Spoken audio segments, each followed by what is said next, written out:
Saudara-saudari, Injil kita pada hari ini diambil dari Injil Markus bab 5 ayat 21 sampai 43. Sekali peristiwa, setelah Yesus menyeberang dengan perahu, datanglah orang banyak berbondong-bondong lalu mengerumuni dia. Ketika itu Yesus masih berada di tepi danau. Maka datanglah seorang kepala rumah ibadat yang bernama Yairus. Ketika melihat Yesus, tersungkurlah Yairus di depan kakinya. Dengan sangat ia memohon kepadanya, "Anakku perempuan sedang sakit, hampir mati. Datanglah kiranya dan letakkanlah tanganmu atasnya, supaya ia selamat dan tetap hidup." Lalu pergilah Yesus dengan orang itu. Orang banyak berbondong-bondong mengikuti dia dan berdesak-desakan di dekatnya. Adalah di situ seorang perempuan yang sudah 12 tahun lamanya menderita pendarahan. Ia telah berulang-ulang diobati oleh berbagai tabib, sampai habislah semua yang ada padanya. Namun sama sekali tidak ada faedahnya, malah sebaliknya keadaannya makin memburuk. Dia sudah mendengar berita-berita tentang Yesus. Maka di tengah-tengah orang banyak itu ia mendekati Yesus dari belakang dan menjamah jubahnya. Sebab katanya, "Asal ku jamah saja jubahnya, aku akan sembuh." Sungguh seketika itu juga berhentilah pendarahannya, dan ia menerima badannya sudah sembuh dari penyakit itu. Pada ketika itu juga Yesus mengetahui bahwa ada tenaga yang keluar dari dirinya. Maka ia berpaling di tengah orang banyak itu dan bertanya, "Siapa yang menjamah jubahku?" Murid-muridnya menjawab, "Engkau melihat sendiri bagaimana orang-orang ini berdesak-desakan dekatmu. Bagaimana mungkin engkau bertanya siapa yang menjamah aku?" Lalu Yesus memandang sekelilingnya untuk melihat siapa yang telah melakukan hal itu.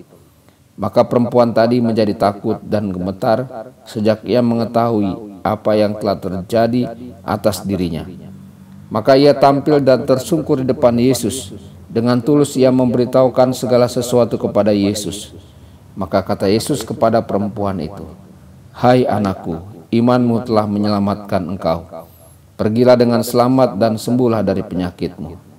Ketika Yesus masih berbicara, datanglah orang dari keluarga kepala rumah ibadat itu dan berkata, "Anakmu sudah mati. Apakah perlunya lagi engkau menyusahkan guru?" Tetapi Yesus tidak menghiraukan perkataan mereka dan berkata kepada kepala rumah ibadat, "Jangan takut, percaya saja." Lalu Yesus tidak memperbolehkan seorang pun ikut serta kecuali Petrus, Yakobus, dan Yohanes saudara Yakobus. Dan tibalah mereka di rumah kepala rumah ibadat. Dan di sana Yesus melihat orang-orang ribut, menangis dan meratap dengan suara nyaring. Sesudah masuk, Yesus berkata kepada orang-orang itu, "Mengapa kamu ribut dan menangis? Anak ini tidak mati tetapi tidur." Tetapi mereka menertawakan dia.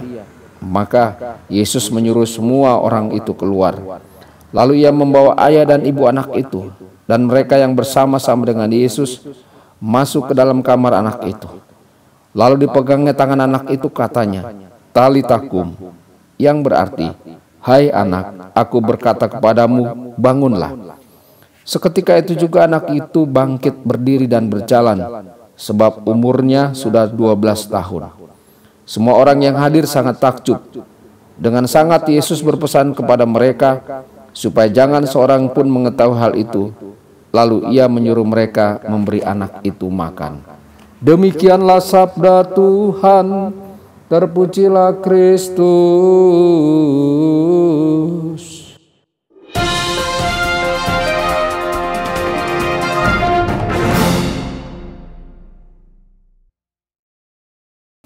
Saudara dan saudari terkasih dimanapun Anda berada, jumpa lagi dengan saya Romo Tedens dalam saluran Warta Kabar Sukacita. Semoga Anda semua dimanapun berada senantiasa dalam keadaan sehat dan berbahagia. Saudara dan saudari, ketika masalah berkepanjangan dan tak pernah usai dan mencapai tingkat yang memuncak, kita bisa menyangka secara keliru bahwa Allah telah kehilangan perhatian kepada kita. Entah bagaimana dia sepertinya tidak lagi tergerak oleh penderitaan kita. Semua tanda mengatakan bahwa dia telah melupakan kita, meninggalkan kita, dan membiarkan kita merana. Saudara-saudari, sesungguhnya dia sedang menciptakan satu keadaan baru, di mana kita dapat mengalami dia pada tingkat yang sama sekali baru. perjuangan yang panjang, keras, dan tekun untuk berjalan dalam pengharapan, memungkinkan Allah untuk menghasilkan buah-buah kekudusan yang lebih besar di dalam diri kita.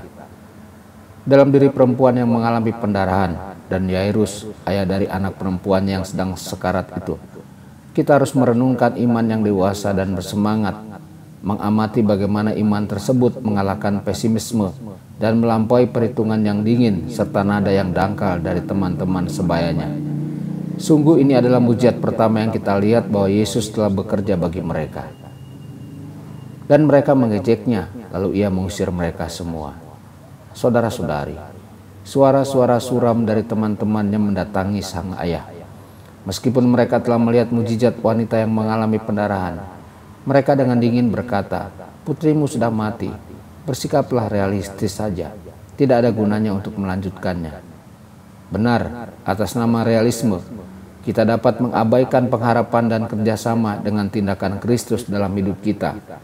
Kita dapat mencemooh Kristus setiap kali ia ingin bekerja dalam misteri dan di luar batas-batas manusiawi kita. Kita dapat tergoda untuk meninggalkan kepercayaan kepada Allah demi menegaskan kembali kendali atas dunia kita. Mari kita bersikap realistis, kata kita. Ini tidak akan pernah berhasil. Ungkapan-ungkapan ini menutupi iman yang lemah, iman yang buruk, iman yang steril atau terkotak-kotak yang hanya bekerja ketika semuanya masuk akal, ketika semuanya mudah. Di mana ada kekurangan iman ini, Kristus tidak dapat bekerja. Sekiranya aku menjamah jubahmu, aku akan sembuh. Saudara-saudari, banyak orang berkata bahwa mereka dekat dengan Kristus, tetapi hanya sedikit yang diakui oleh Kristus sebagai orang yang dekat dengannya. Banyak orang yang menentang dia pada hari itu. Banyak orang yang memujinya secara lisan. Banyak orang yang melayani dia, tetapi hanya satu orang yang menyentuhnya dan mendapatkan perhatian penuh darinya. Pertanyaannya adalah mengapa? Hanya satu orang yang melakukan tindakan iman tanpa syarat. Apakah rahasianya? Bagaimana kita bisa mendapatkan perhatiannya, benar-benar berbicara kepada hatinya?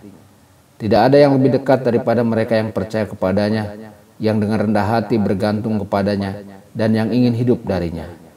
Iman tanpa syarat dari perempuan itu terbuka terhadap apapun yang akan terjadi, apapun yang akan menjadi tanggapan Kristus. Mereka yang menderita dan menopang diri mereka dengan sabar, dengan iman dan doa, akan mengalami tingkat persatuan yang baru dengan Kristus. Tuhan Yesus memberkati dan menyertai Anda semua. Sabda Allah adalah kebenaran. Sabda Allah adalah kehidupan. Mari kita mencintainya, mari kita menghayatinya. Ya Tuhan yang ku muliakan, sabdamu